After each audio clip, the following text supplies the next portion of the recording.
Hello, everybody. Dr. Darshan Shah here. And I have a really special guest for the Next Self Forefront podcast today for all of us. So one of the things that falls under health and wellness, and a lot of people don't really talk about, is sexual health. And why? Well, because the more unhealthy you are, the more this becomes a problem, actually. And some people who are very healthy also have problems with their sexual health, both men and women. And I think it's hard for people to talk about it. So I recruited one of the world's experts on sexual health. He's an MD, actually, and this is his specialty. And I thought we'd have a no-holds-barred conversation with him about sexual health, how he diagnoses, how he treats it. And I think it'll be very useful for people who are maybe too embarrassed to seek out help right now or talk to their primary care physician to get some help with this. It's a lot of information, and so we're going to divide it up into two separate podcasts, one for men and one for women, and I think it's going to be very useful for all of us. So Dr. Joshua Gonzalez is a board-certified urologist who started medical school in Columbia University on the East Coast. He then completed his training at Mount Sinai. So this is when we do our residency training as physicians at Mount Sinai. And then after that, he did additional fellowship training at the Sexual Health Center at UCLA. So he is more than adequately trained, incredibly well trained in this field. And he specializes in the management of male and female sexual dysfunctions, hormone management, and urology. And I think he just joined the podcast. Hi, Dr. Gonzalez. How are you? I'm good. How are you? Great. Thanks for joining. Yeah. I was just doing your introduction, so it was perfect timing. Awesome. So I probably didn't do you justice at all. So I'd love to hear a little bit about your story and how you got into this field. I mean, it's one of those things. I don't think there are many MD specialists in sexual health, are there? There's not. I mean, sexual medicine is sort of it's not something that we're taught in medical school. It's a field of medicine that brings into the study of sexual health lots of different types of providers. So there's not a lot of urologists, but typically, you see urologists, gynecologists, sex therapists, other kinds of mental health providers that kind of focus on sexual issues. So it's kind of a cool hybrid group of clinicians who have a particular interest in sexual health.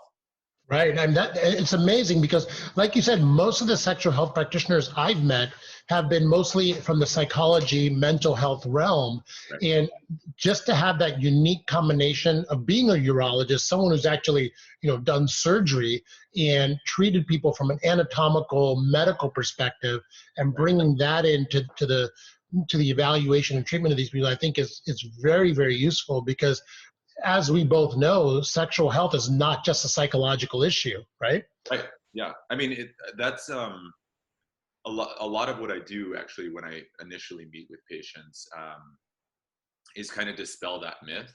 Yeah. And unfortunately, it's a myth that's propagated, by the medical community a lot of times too, because if you don't have the training to sort of treat these issues or recognize the nuances of these issues, a lot of people, both men and women, aren't believed, and they're just, told that it's all in their head. And so, they may have already felt some of that themselves, and then to hear that from a provider can be pretty detrimental. So a lot of what I do when I first see them is tell them, look, if you actually look at data on sexual dysfunctions, it's overwhelmingly a multifactorial issue. Certainly there's going to be the psychological aspects of it, because if you're sexually dysfunctional, that's a really important part of how we see ourselves, our identities, how we interact with the people that we love and, have relationships with.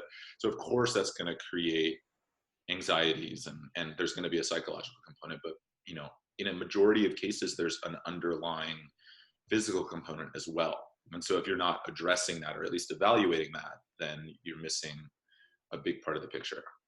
Right. And it's hard to know what actually comes first. Is it the psychological issues and then potentially led to physical issues, or physical issues that started first, that kind of came out of nowhere, and then you have the psychological kind of trauma of that, where you now feel, stressed out and anxious about actually being in the bedroom, right? And so Right. Yeah.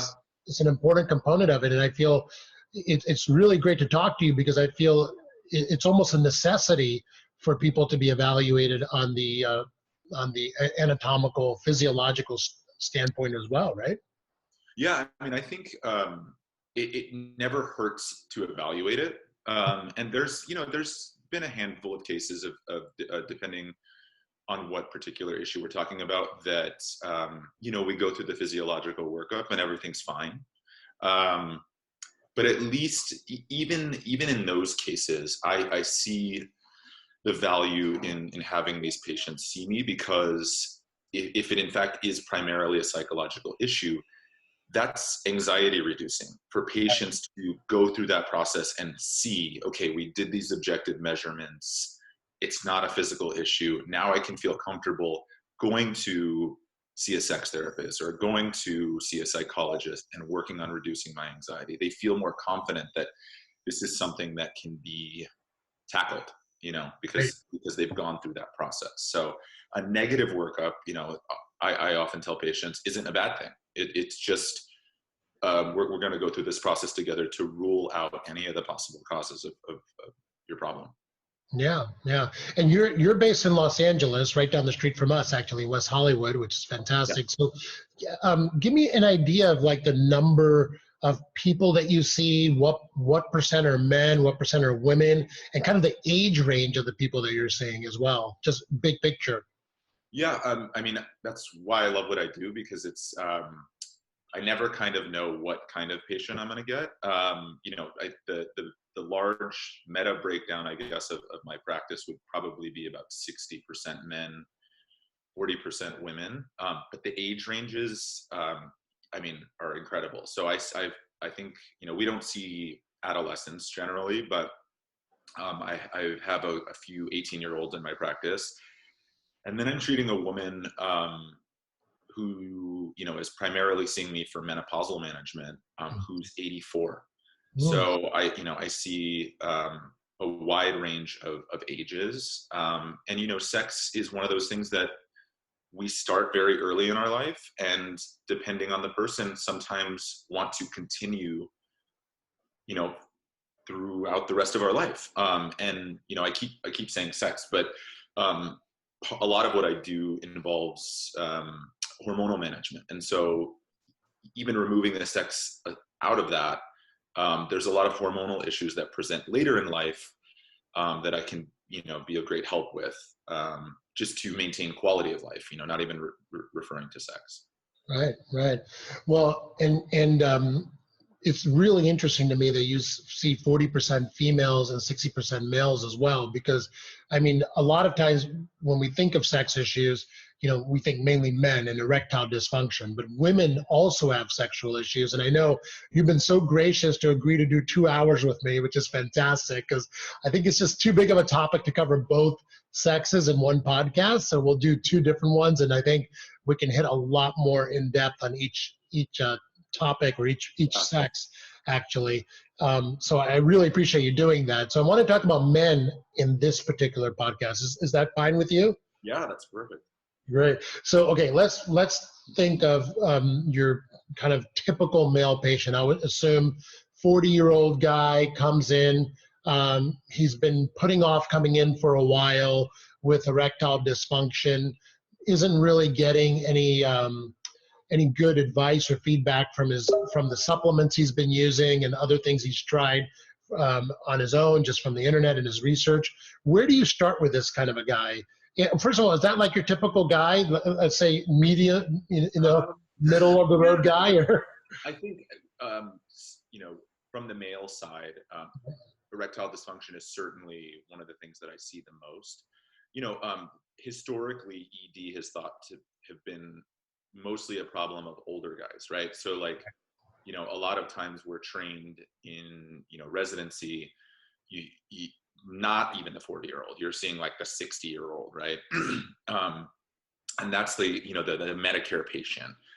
For whatever reason, and this may be because, of where we're based in LA, where people kind of, I think, put some priority behind being healthy and maintaining healthy and preventing, preventative health. I have a practice that actually skews pretty young. So the 40-year-old is, commonly a patient that I see. I see guys in their 30s. I see guys in their 20s, very often, complaining of erectile dysfunction. And so I guess the first thing that, that I want to impart on the listeners is that if you look at data on men seeking help for erectile dysfunction, on average, most of those men are waiting 5 to 10 years before they seek help.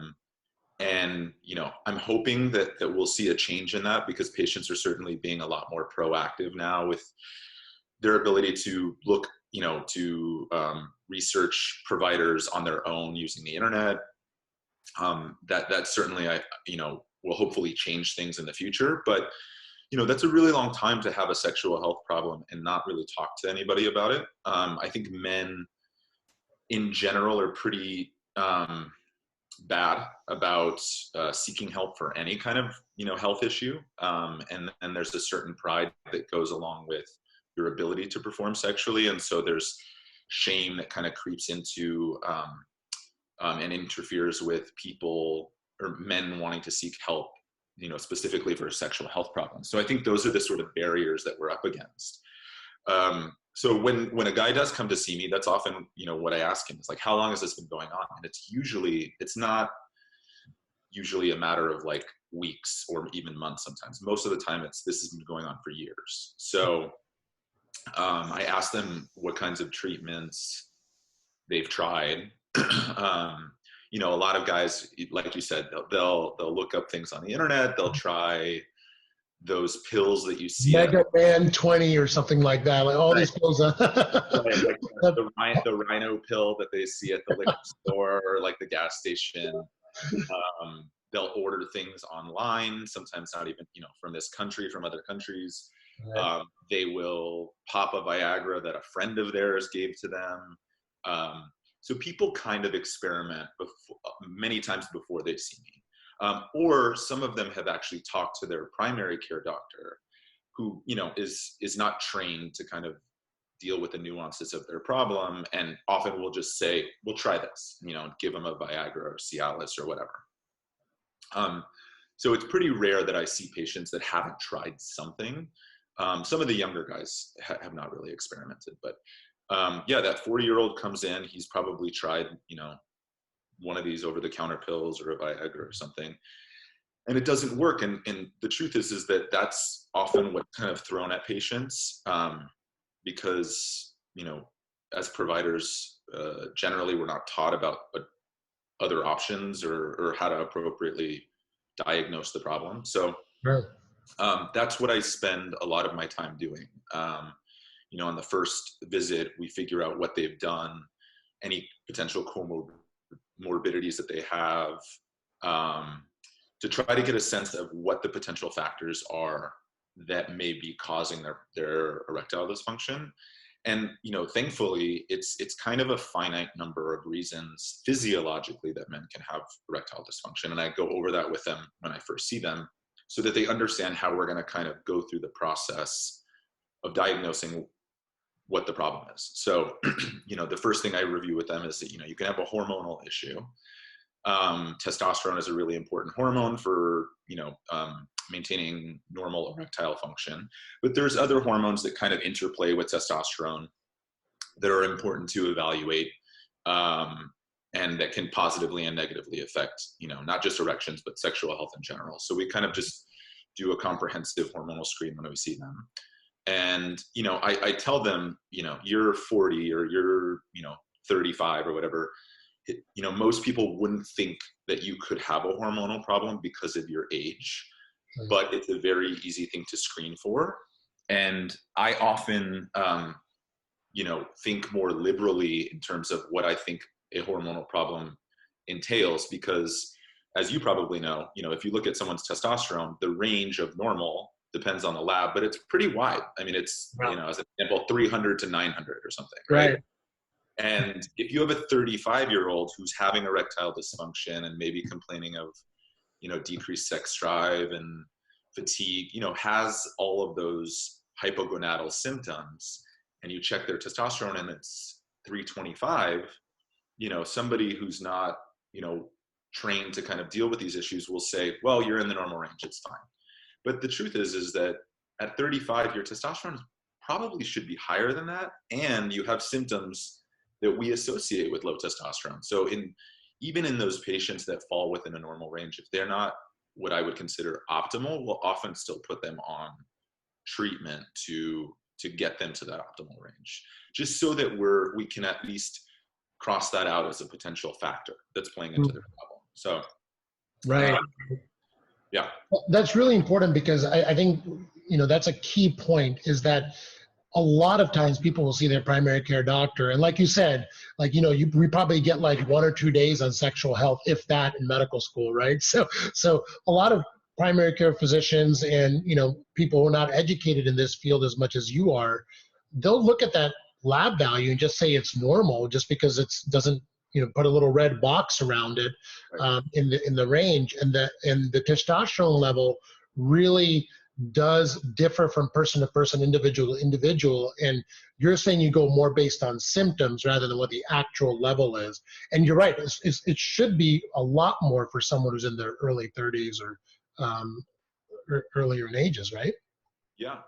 And I think what we do is we have very specific goals. So, again, using that person with the low normal value, there's, data to suggest that guys who have testosterone levels in, at the very least, the middle of that range, but, often in the upper third of that normal range, that they tend to have better erectile function. Like, there's data supporting that. So that's usually our goal. If they're 325 and we're talking about the 300 to 900 range, I tell them, listen, if we can get you to like 700, 800, that's going to be optimal for your erectile health. And so then we talk about the potential treatments on how we can do that, so that we can at least not worry about the hormones being a factor in their problem. Now, that's just one physiological cause, right? So the other big thing that we evaluate in my office is blood flow.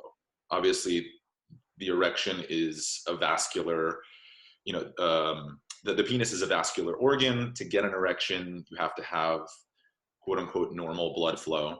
And what a lot of guys don't appreciate is that there's the hemodynamics of the erection are really unique.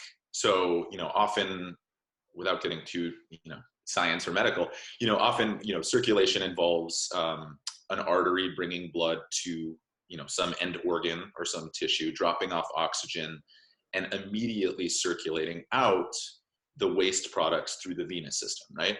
So you get a constant circulation of blood. In the erection, you don't see that. And in fact, if you have that, you can't have a normal erection. So we get blood into the organ through the artery, same way. And then the penis expands and actually collapses or shuts off the venous system. So you don't have blood moving out. And men can have problems, men who have vascular erectile dysfunction can have problems with either of those components. So they can have an arterial insufficiency where they're not delivering blood into the system quickly enough. Or they can have what's called venous leak, where the inflow isn't a problem. They're actually delivering the blood just fine. But for whatever reason, their tissue doesn't expand uniformly and they're not collapsing and shutting off the venous system. And so they're leaking blood out. And there's, we spend time evaluating that. And we do that using an ultrasound to know more about the hemodynamics of what's going on, because the treatment that I'm going to prescribe them is going to be based on what kind of problem and the severity of that problem. Because I don't want to waste their time. I don't want to throw a pill of Viagra at them if I know it's not going to work. Because my goal is to address the physical issues so that we can reduce any of the anxiety stuff, right? The longer someone remains non-functional or dysfunctional, or tries things that may not be appropriate for them and finds it frustrating, the more you're going to allow that anxiety kind of continue and propagate the problem. So my goal is to kind of spend a little bit of time understanding what the problem is physiologically, and then coming up with solutions for those problems so that we can reduce anxiety as quickly as possible. I love that, because rarely have I ever heard of anyone getting a workup for ED and getting an ultrasound actually of their penis. And I mean, it just makes total sense the way you explain it. It is a vascular organ. It needs blood to come in and venous blood to just kind of stay there during the erection phase. So could you give us an idea of how that ultrasound works? Like, what's the process for a guy who comes to your office? Can he get it done the same day, or is it a long process, or how does it work? It's not a long process. I mean, the visit ends up being close to an hour. The procedure itself is probably closer to like 10, 15 minutes. We usually will see them as on like an initial consultation, and then have them come back for it just as a separate visit, but usually within like a week of their initial consultation. But basically what it involves, and this is the part where patients get a little squeamish, is the thing is we have to study the penis in the erect state, right? So we have to administer a medication that is going to give patients an erection reliably, because if they just came in and we relied on them to get an erection on the spot, no one would be able to do that, because you're in this like clinical situation with these like fluorescent lights, and it's the most unsexy possible.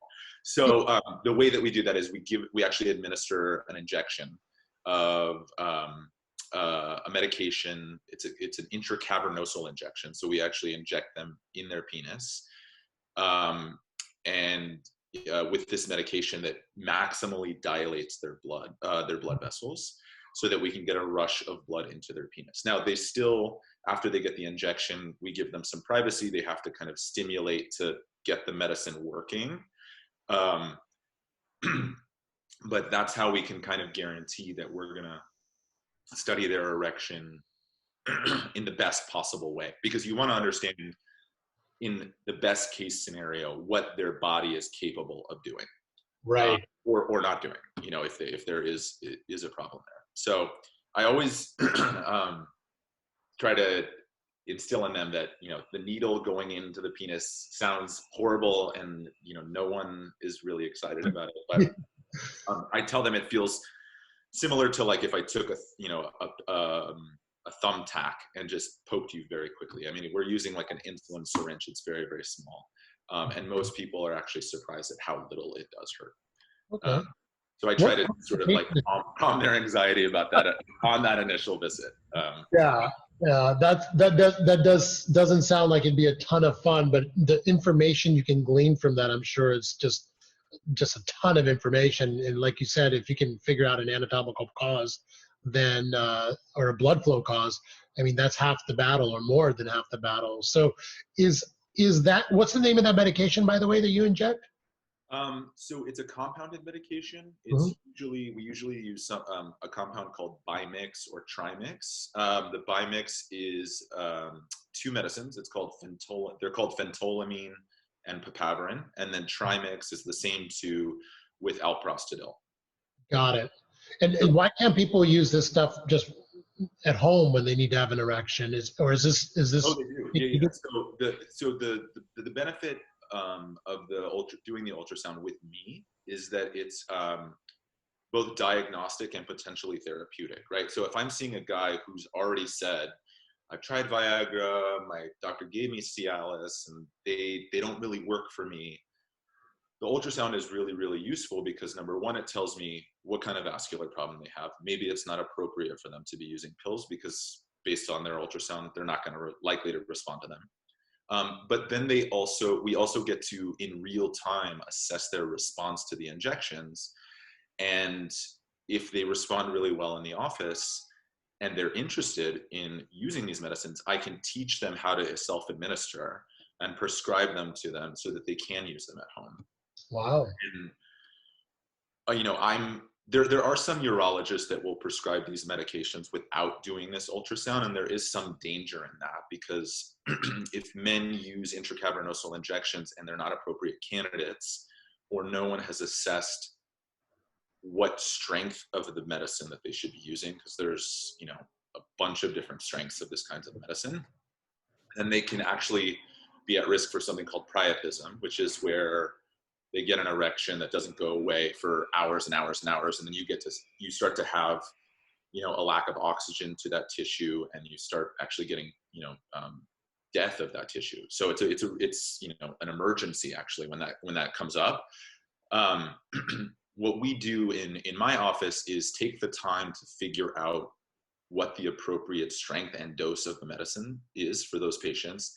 And then one thing that I do that's sort of unique from most people who are prescribing these medicines is we teach them how to make the antidote.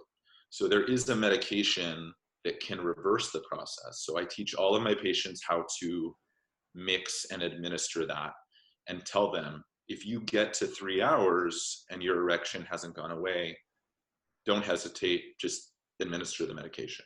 And it's the same process of giving themselves the injection. So that's easy for them to get over. But thankfully, knock on wood, I haven't had patients ending up in the emergency room needing surgery. Yeah, irrigation, or drawing out of the blood in their penis, because they're just they have the antidote at home. They can take care of it themselves. So super smart. I bet most of the people listening to this might not even know that that's an option to have an injectable, because there are a lot of people that Cialis, Viagra just does not work for, and they kind of give up at that point. Like that's the end of the line for them, because they don't know that there are other options that could potentially work. So why does this injection work, or how does it work differently than Cialis or Viagra? Maybe you could talk about how the pills work and how this is different. Okay, yeah. So the pills, are absorbed systemically, right? You swallow them, they get metabolized by the liver. The way I kind of describe it to patients is that 100 milligrams that you're taking, right, of the, say, Viagra, you swallow that, part of that gets metabolized by the liver. So it reduces, you're not actually getting 100 milligrams of medication. And then it sort of gets dispersed throughout your body, right? Part of it does work on the penis, but it dilates all your blood vessels, right? It causes vasodilation everywhere. Which is also why people have side effects from Viagra and Cialis. They have, unwanted effects elsewhere in the body because they're being absorbed systemically. So that makes them, even for patients who respond, sometimes unreliable, because they can be affected by what you have in your stomach. Did you just eat a big meal?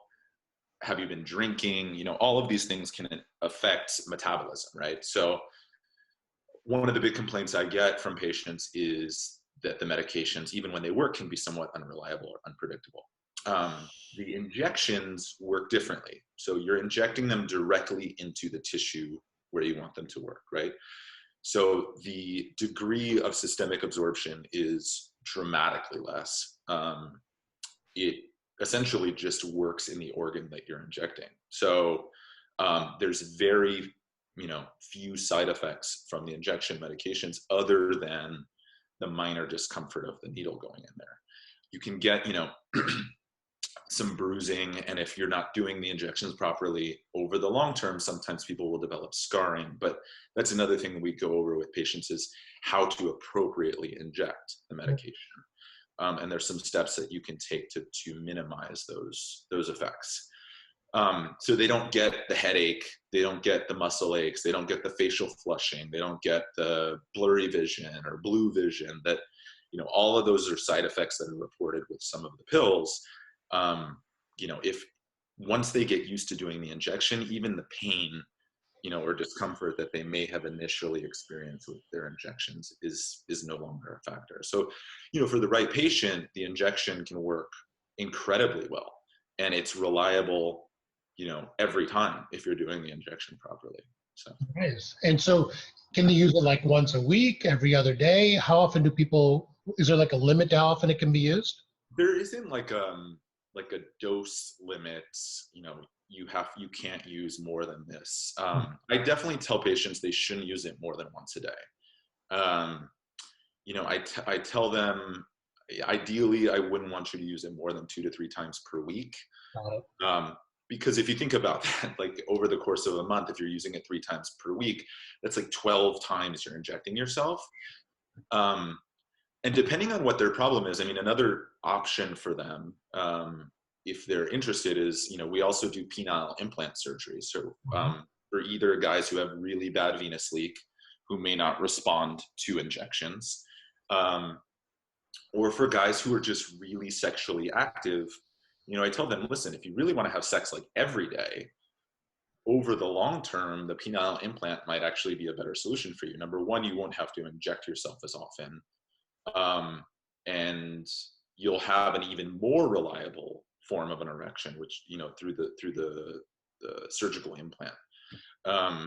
So there's not like a, definitive, you can't use it more than this number of times per week, but I just try to assess kind of what their goals are, in terms of what recommendations I make for the injections. Very nice.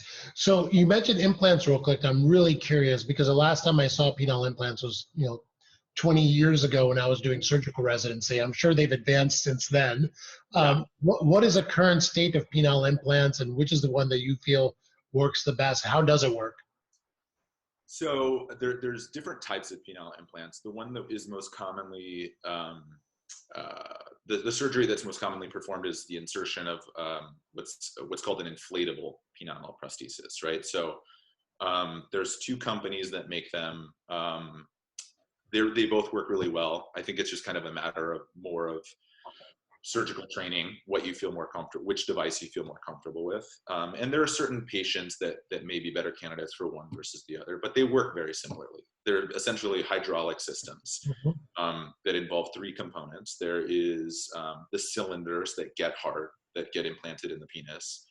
There is a reservoir that holds fluid that is recycled over the course of the lifetime of the device. And then there's a pump that draws the fluid out of the reservoir and into the cylinders. And on that pump, there's a release valve that undoes that process. It draws the fluid out of the cylinders back into the reservoir. So it's a closed system. It sounds really scary. And when I start talking about this with patients, they think that there's going to be all of these like robotic parts on their body, that it's going to be visible. And, the cool thing about it is that it gets all implanted through one incision, and none of it is visible. So what I tell them is, you could literally walk around naked in a locker room with your device, not activated, sort of in the flaccid state. And no one would be able to tell that you have this device in unless they sort of reached down into the scrotum where the pump is and they felt it. But you could have someone, close up to you just looking at your junk basically, and they would never be able to know that you have this device implanted. So I spend a lot of time sort of dispelling their ideas of what this means. And, the device that we have in the office for them to see, it looks scary. I mean, it looks like a bionic penis, what I mean? Guys are like, oh my God, that looks awful. And, a lot of times they're very reluctant to even hear about the penile implant. But the truth is that, if you can dispel those misconceptions, and they're the right kind of patient that would do best with the penile implant, then it's a really great solution. I mean, the satisfaction rate with the penile implant is above 90%, which is kind of remarkable for any kind of prosthetic surgery, whether you're talking about knee replacement or hip replacement. I mean, that's a very, very high satisfaction rate. So absolutely, yeah. So is it like a surgery that you do when you're under anesthesia, and like how big is the incision, and how long does the surgery take to do it? Like, what's the recovery like for something like that? Yeah, so it's definitely a major surgery. I mean, so it's you have to do it under general anesthesia in most cases. It's not like having a huge incision in your belly with bowel surgery or anything. It's not that major, but it's a major surgery. The incision, it can be done two ways. So the incision can be in the scrotal skin, which I like because once you heal, it sort of blends into the normal sort of folds of the scrotal skin. and you don't really see the incision. You can also do what's called an infrapubic incision, which is just sort of above the base of the penis, kind of on the lowest part of the abdomen. And that eventually kind of gets hidden in, the pubic hair. So you don't even see that, when it's done that way either. And, in terms of how long it takes, it's usually like less than an hour in the operating room. And then the recovery, it kind of depends on the surgeon. Some patients are sent home that day. Other patients will spend one night in the hospital. And then, I tell them, you're going to be bruised and swollen and have some discomfort for the good part of a week. We send them home with pain medication. It's very manageable pain. And it really depends on the patient, as with most things in medicine, like people's pain tolerance can, vary widely, right? So I had one guy who, not, against my approval, got, 3 or 4 days after his surgery, got on a plane for work and like went to Miami and, basically back to his routine a few days after surgery. And I've had other patients who are still reporting discomfort at like 3 weeks, so it really, but I think that's more patient specific. And a lot of those patients I anticipate that with, because they'll tell me beforehand, I have a really low tolerance for pain, so I kind of know that that's coming. Yeah. Wow. And do people still enjoy sex as much with having an implant in, or even doing the injections? Is it still like an enjoyable experience for them? Does the experience change at all? To be honest, I think that they have a better experience, because you have to remember, these guys that are having to use some of these more aggressive measures, right? Like whether you're talking about injections or penile implant, they have a true physiological problem that has probably been present for a long time and made sex very unenjoyable for a very long time. So that's, can be really rewarding for me, is finding a solution for them that makes them functional reliably. And once they start engaging in sex again, after they get over the hump of like, the idea of having to inject themselves, once they see the result and once they start having sex again, sex becomes really, really fun again and very, very enjoyable. And the same is true for the penile implant. The guys that most often get penile implants are the ones with really bad venous leak. And the reason for that is that the pills and the injections work on the arterial system. So they dilate the arteries, right? But we already talked about how sometimes the problem is not the arteries. So some men with, more significant venous leak won't respond even to the injections, and the implant is their best option.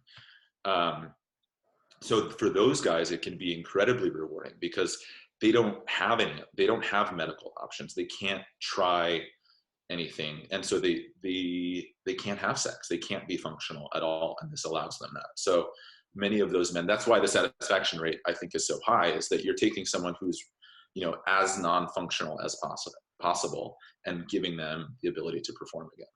That's awesome. Yeah, because like you said, I mean, it sounds like there's two major problems anatomically that can happen with the vascular system, either the arterial insufficiency or the venous leak. And if you don't have a treatment for venous leak, the implant is probably going to be your best option. And it's great that you have an option for that, because without that, there would be really no other options, right? Right. Venous leak. What about the Gaines wave or the shock wave therapy? Do you do that? And what do you think about that? What is that for? Well, that's it. So that's an interesting area of sexual health that's just sort of like in its infancy, right? So shockwave therapy has been used in Europe for more than a decade, and the data that have come out of Europe are pretty promising. Now, most of those studies didn't distinguish between the type of vascular issue, for instance. They just took men with ED, right, and treated them. So we don't really have a good idea of, from a vascular standpoint, who would benefit the most. And there's clinical trials ongoing in this country looking at the benefits and the potential risks associated with shockwave therapy. We are doing shockwave therapy in my office. I want to be very clear about distinguishing it, because you mentioned Gainswave, which is a proprietary machine that is being sold and marketed to all kinds of physicians. They base a lot of their reported benefits on data from Europe. The problem with that is that their system is not equivalent to the kinds of shockwave therapies that were done in the European trials. The one that we have in our office is a German-based company that has an American arm, and it is equivalent. It is actually a true shockwave energy system. So I wrestled with this for a long time about whether or not I wanted to incorporate this into my practice, because I like to base things, the treatments that I offer patients on, real data. I'm not there to like waste their time. And I felt comfortable after learning more about the machine that we eventually ended up getting that it would offer some benefit. So we've been doing it now for a few months. And I have offered it to patients who are looking for a solution maybe between injections and surgery. But I'm very transparent about it. I tell them, the data are limited on this. The good news is that if you look at all of the data, it's a very safe treatment. So there's basically no adverse effects. And I think it's about proper patient selection in terms of who is likely to respond to it best. But it's a nice thing to be able to offer to patients, because not everyone is ready to just jump into the surgery. It takes people a while to get over their fear, their anxieties, or the issues that they may have with the thought of surgery. And so, yeah, I've had, patients and choose the shockwave option. And to be honest, I mean, this is not the best kind of evidence that we like in medicine. It's, strictly anecdotal, but we haven't really treated anybody who hasn't had some positive response. Now, I try to, before their treatment, sort of manage their expectations, right? Like if you're a guy who is using injections, I'm not going to promise that this shockwave treatment is going to make it so that you don't have to use the injections anymore, right? The goal would be to take someone who maybe is not like responding that well to the injection, say someone with venous leak, and have them start responding better now, so that they don't have to go through the surgery. They can now use the injections.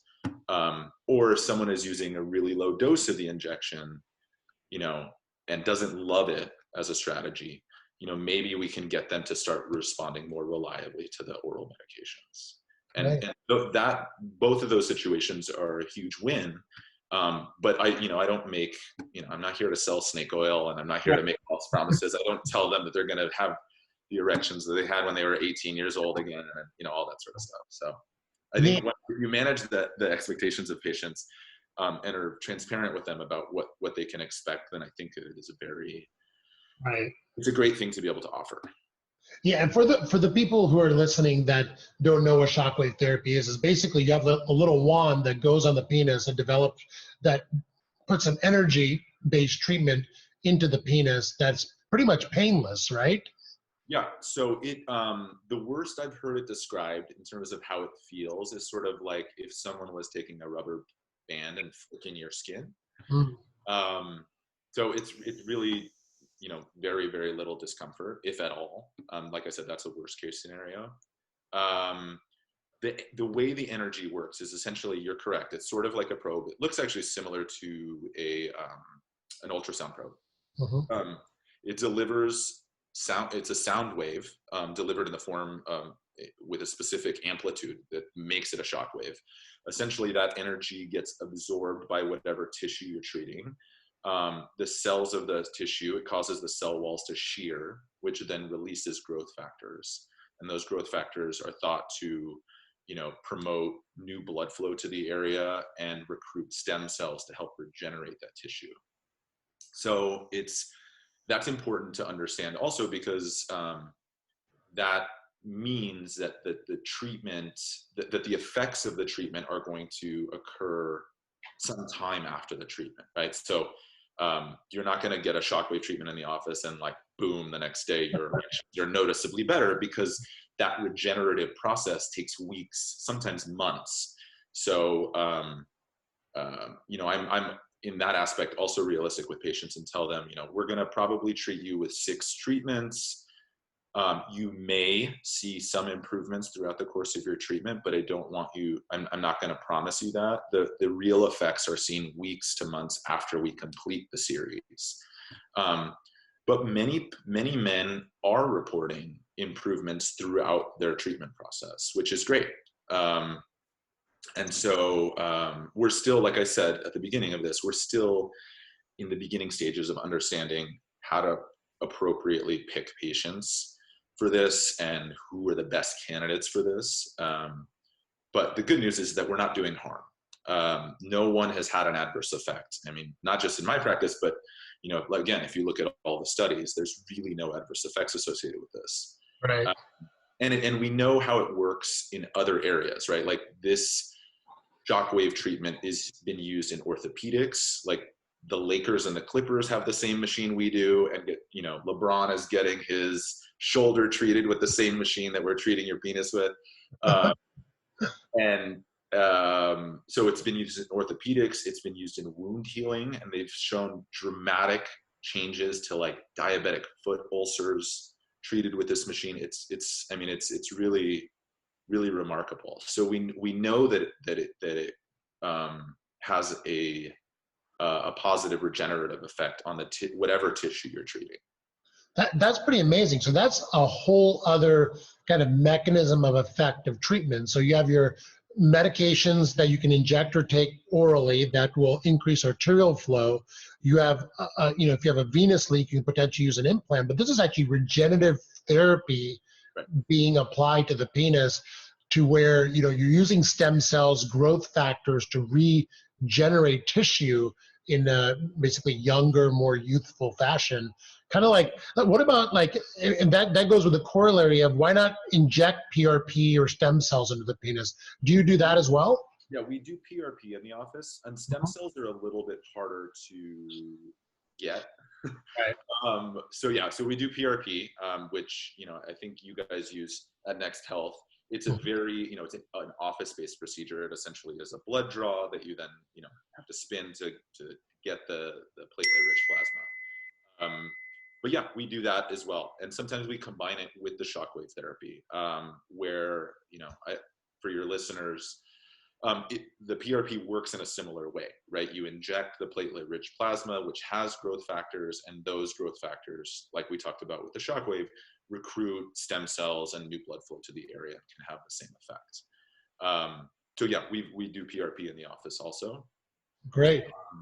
And again, you're correct. It is really nice to be able to offer a regenerative option, because until recently that wasn't possible. It was like you had pills, you had injections, you had surgery, and that was kind of it. And there are a lot of guys that fall in the cracks, that may not respond to the medicines, but they don't want surgery. And this is something that's really, really nice to offer with basically no adverse effects.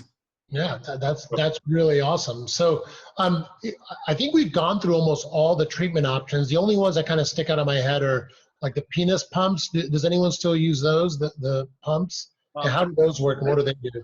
I don't use them a lot.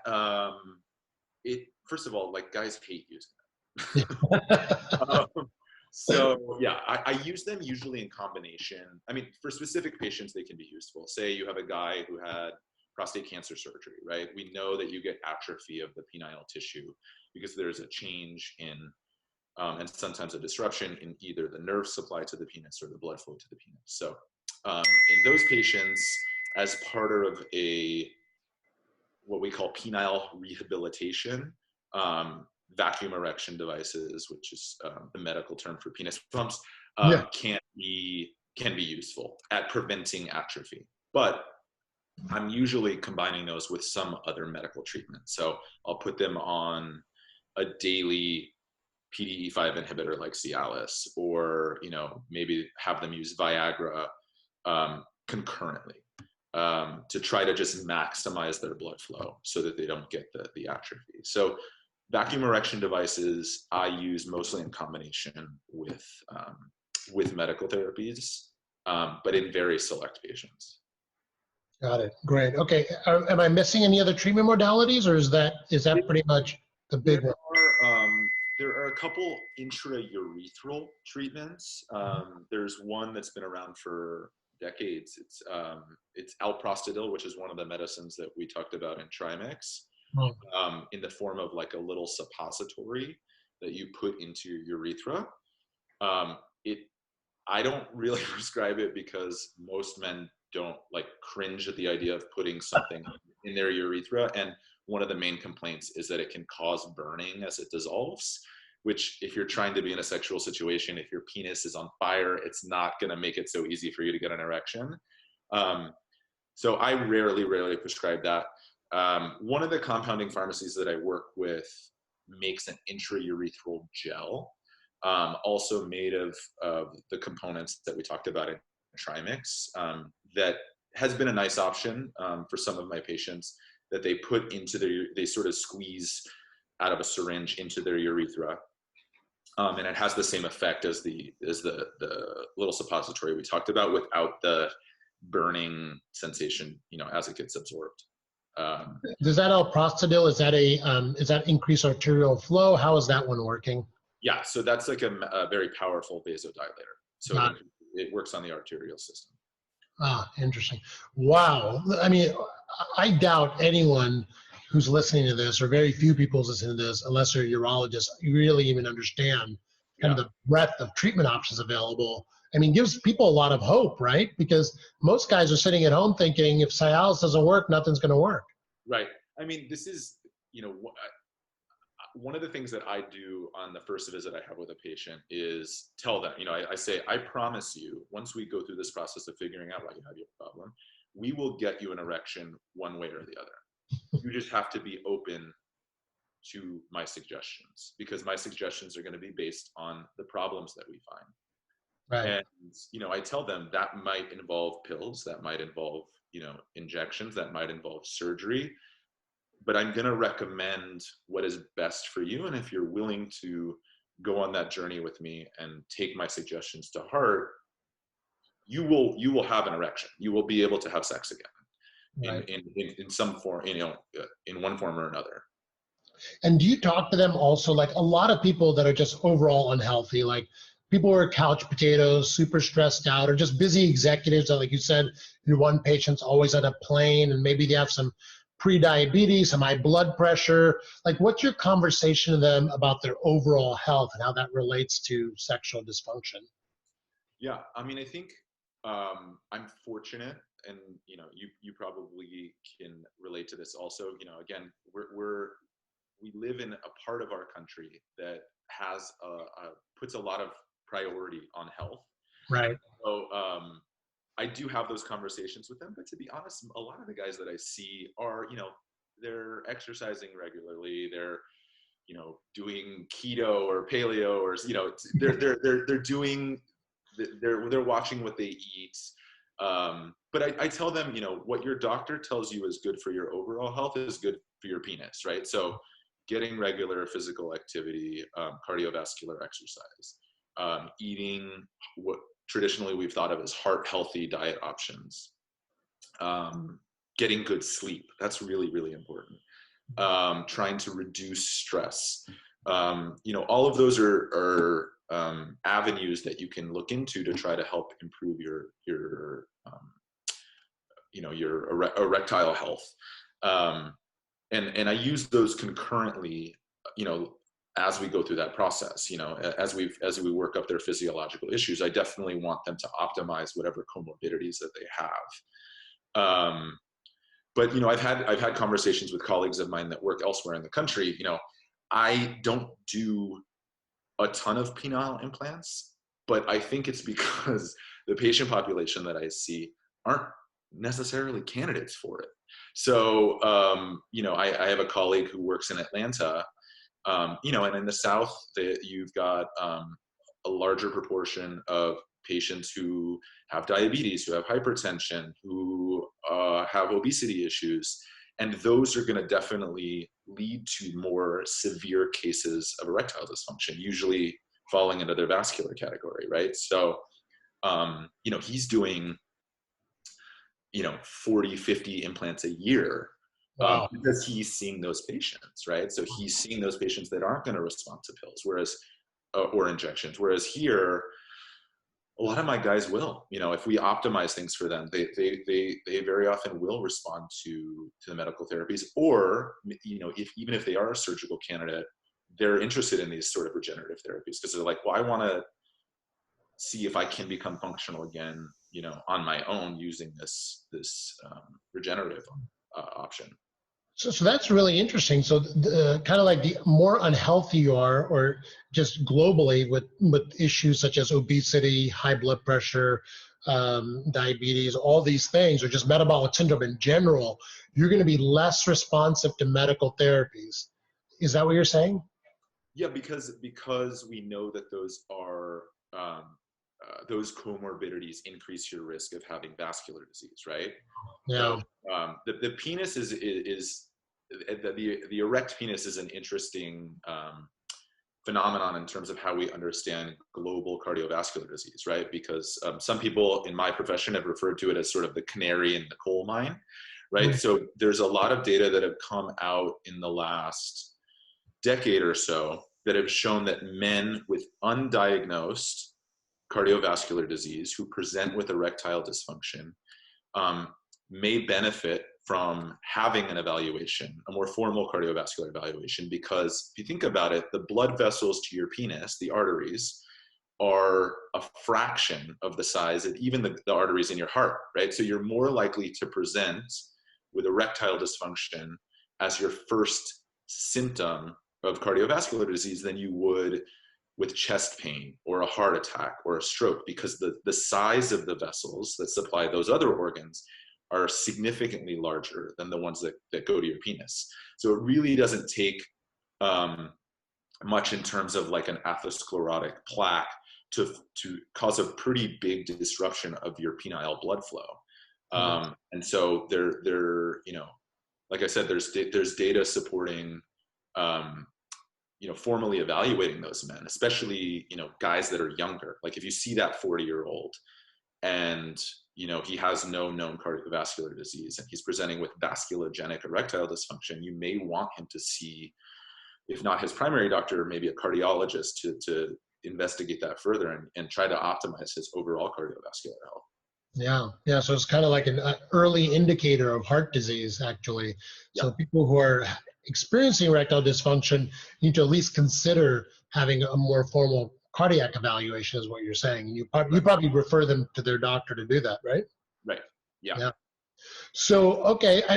What an incredible amount of information. I do want to touch a little bit more on some of the psychological aspects around erectile dysfunction and just male sexual issues in general. So how do you kind of, evaluate the psychological aspect of the brain aspect? Are you asking them about things just like about their sexual desire? Say it's not a hormonal issue. Say their testosterone's fine. They're still having sexual desire issues. Maybe they're using porn a lot. I mean, how do these things factor into what you talk about?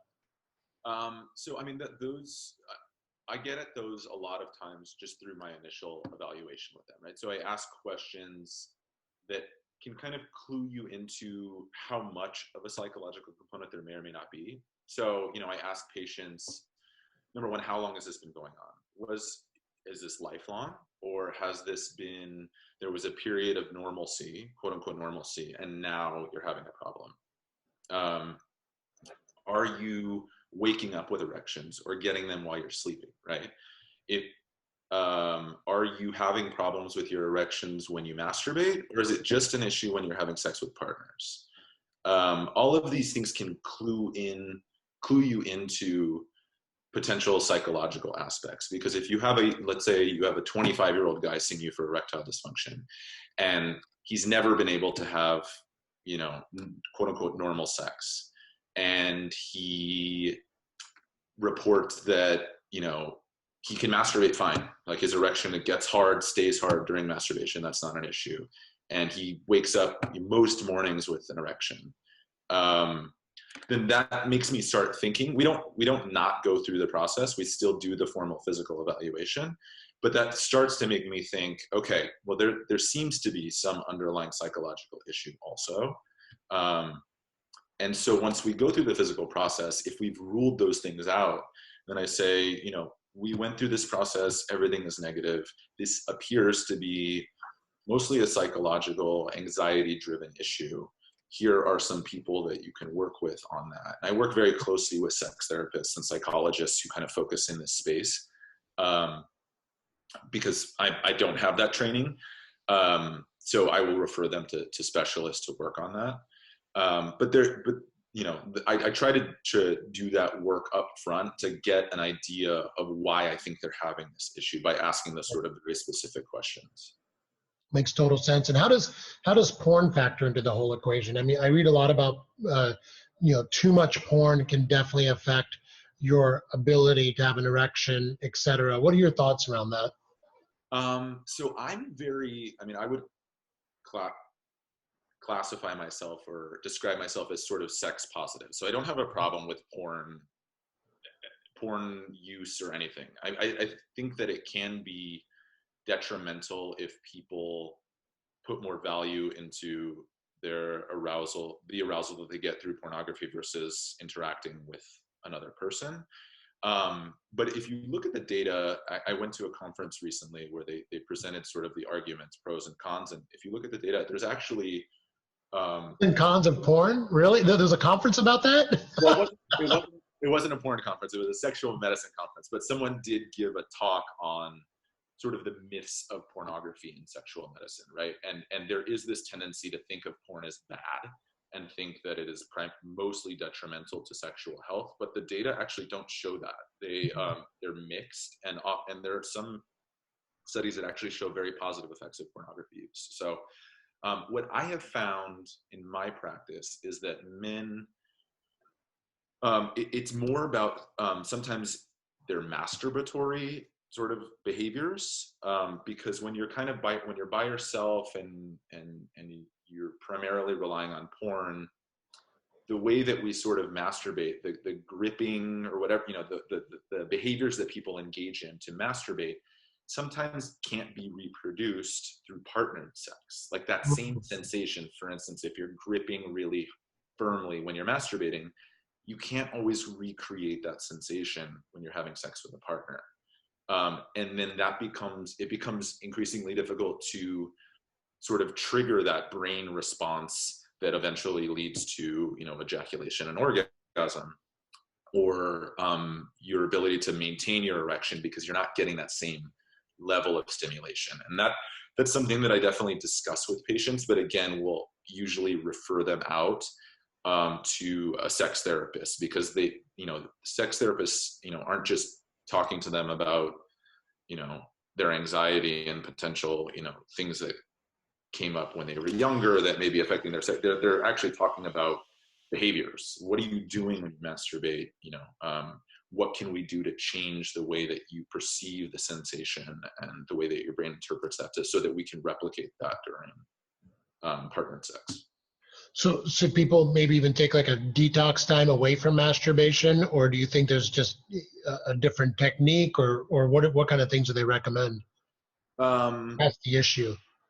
Yeah, I think it depends on the person. I definitely think, if patients tell me that they're watching hours of porn a day, I encourage them to try to, reduce that. But I don't talk to them because at that point, if they're telling me it seems that it is interfering with like the other aspects of their life and maybe preventing them from engaging with potential sexual partners. But I don't approach it from like a porn is bad, therefore you need to cut down on it, because I don't believe that is the case. But I do think that, trying to reframe their relationship to porn is important. Yeah. Seeing that, to try to teach them how it can be useful and not and used as an adjunct to healthy sexual relationships rather than a substitute for those. Got it. And what about some of these more like newer therapies that I'm reading about, like peptide therapy to increase sexual desire? Have you heard about those? Are those useful at all? So there's a medication that was FDA approved earlier. I guess it was in 2019. That is it's called bremelanotide, which is a peptide that affects the brain. It's delivered through the form of an injection, like a pen auto injector. And it was approved for women with a condition called hypoactive sexual desire disorder, which is a fancy way of saying, low libido, low sexual desire, that's not better explained by some other cause. And so that is the only, peptide that I prescribe, because again, I, as much as possible, try to prescribe medications that have, good clinical data supporting their use and are FDA approved. That's not always possible. Like we mentioned, the Trimix, that's not an FDA approved drug. It has to be compounded, and there's certain medications that are not available that we have to have compounded. But in general, if there's an option that is FDA approved and regulated, we use those. So that's the only real peptide that I have experience with. Do men use that one too, or is it only made for women? I mean, I prescribe it off label for men. What I tell men is that it can, your brain works the same way as a female brain when it comes to sexual desire and sexual function. There's a that maybe we can talk about in the female podcast that led to this drug and then another drug for the same condition being approved specifically for women. There was a long decade-long fight to get any drug approved for women, and finally these two did. So it's kind of ironic because I have some men who are like, well, what the heck? Like, why is this only FDA approved for women? And what I tell them is, I'm like, listen, you have like 25 to 30 medications that are FDA approved for you to use to improve your sexual function. Women have 3. So, it doesn't mean that we can't use it. It's just that it won't be covered by your insurance. You may have to pay out of pocket for it, but it doesn't mean that it won't work. So I certainly use it off label in my male patients. Awesome. Very cool. And what about, does psychedelics have any role, or MDMA, in the treatment of sexual disorder? Are you hearing anything about that? I don't know too much specifically looking at MDMA. I'm trying to think of any studies that I've read about. No, I mean, I can't think of anything off the top of my head. There is a lot, especially with the recent legalization and the growing legalization of like marijuana, there is an interest now in understanding how that can positively or negatively affect sexual function. And anecdotally, like I've seen patients who find that it helps, and other patients who, one of the things I have to tell them to do is to kind of cut back on their marijuana use because it seems to be having a negative effect. And the data kind of are mixed. So we don't dose dependent, or we don't even know. I mean, we don't know. The way, unfortunately, it's not federally legal, so you're not going to get large like NIH grants to study this kind of stuff. Right. So that it makes it problematic to study in a clinical setting. And then the studies that thus far have been done, they're focusing on one formulation, right? Like usually inhaled marijuana, right? They're not looking at, edibles. They're not looking at these, oils or other methods of delivery. They're not usually separating between strains. Like, is it primarily THC that patients are getting? Is it CBD? So there's still a lot to be learned from that aspect. So it's interesting. I mean, it's exciting that there is an interest, because I think for some patients, it's been shown to improve their sexual response and their sexual health in general. And other patients, it's actually can have the opposite effect. Yeah, yeah. I mean, it's a whole new Wild West out there on CBD and THC, Yeah. and it seems like, I mean, there'd be psychological mechanisms of action and also physiological mechanisms of action. It's going to take a lot of research to kind of suss those out and what's what. So great. Is there any other things that you want to talk about as far as a treatment of male sexual dysfunction? Anything else that we didn't touch on? Big picture. I think, yeah. So I think, I mean, we kind of, there's other issues that come up. We talked about low libido a little bit. That is, a multifaceted thing as well. A lot of times it's a hormonal issue. It can be a combination of a hormonal issue and sort of like a brain chemistry issue. So sometimes we use medicines that kind of influence neurotransmitters in the brain that can have a positive effect on libido. So that's another big thing I see. And then, without getting too much into it, I will say another big population of men that I see in my practice have pain. And it's unbelievable the ways that pelvic pain specifically can negatively influence sexual function. So that's a whole nother, I mean, literally we could do a whole nother podcast on that. But, there are guys for various reasons who have chronic pelvic pain that can be, lower abdominal, penile, scrotal, perineal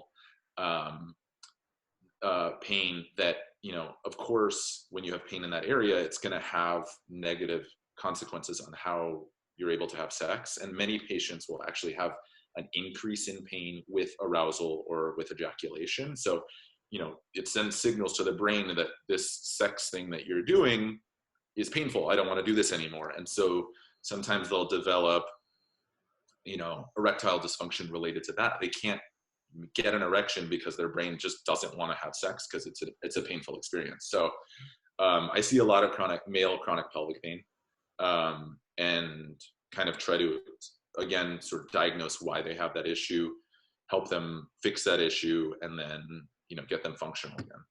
Wow. And then anatomical issues like Peyronie's disease, and I'm sure that you see some of that stuff too, right? Yeah.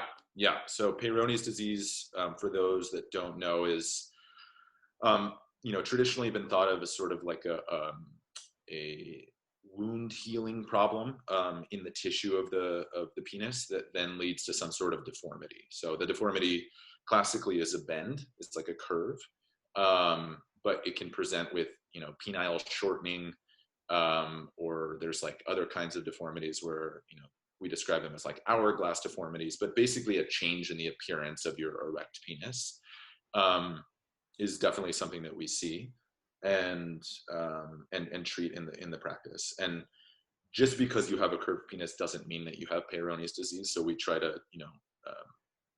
evaluate that. Even for guys that I see with ED, I ask them sort of screening questions for Peyronie's disease. Like, has there been a change in the appearance of your penis recently? Do you have pain with an erection? Because that's another symptom of Peyronie's disease in the acute phase.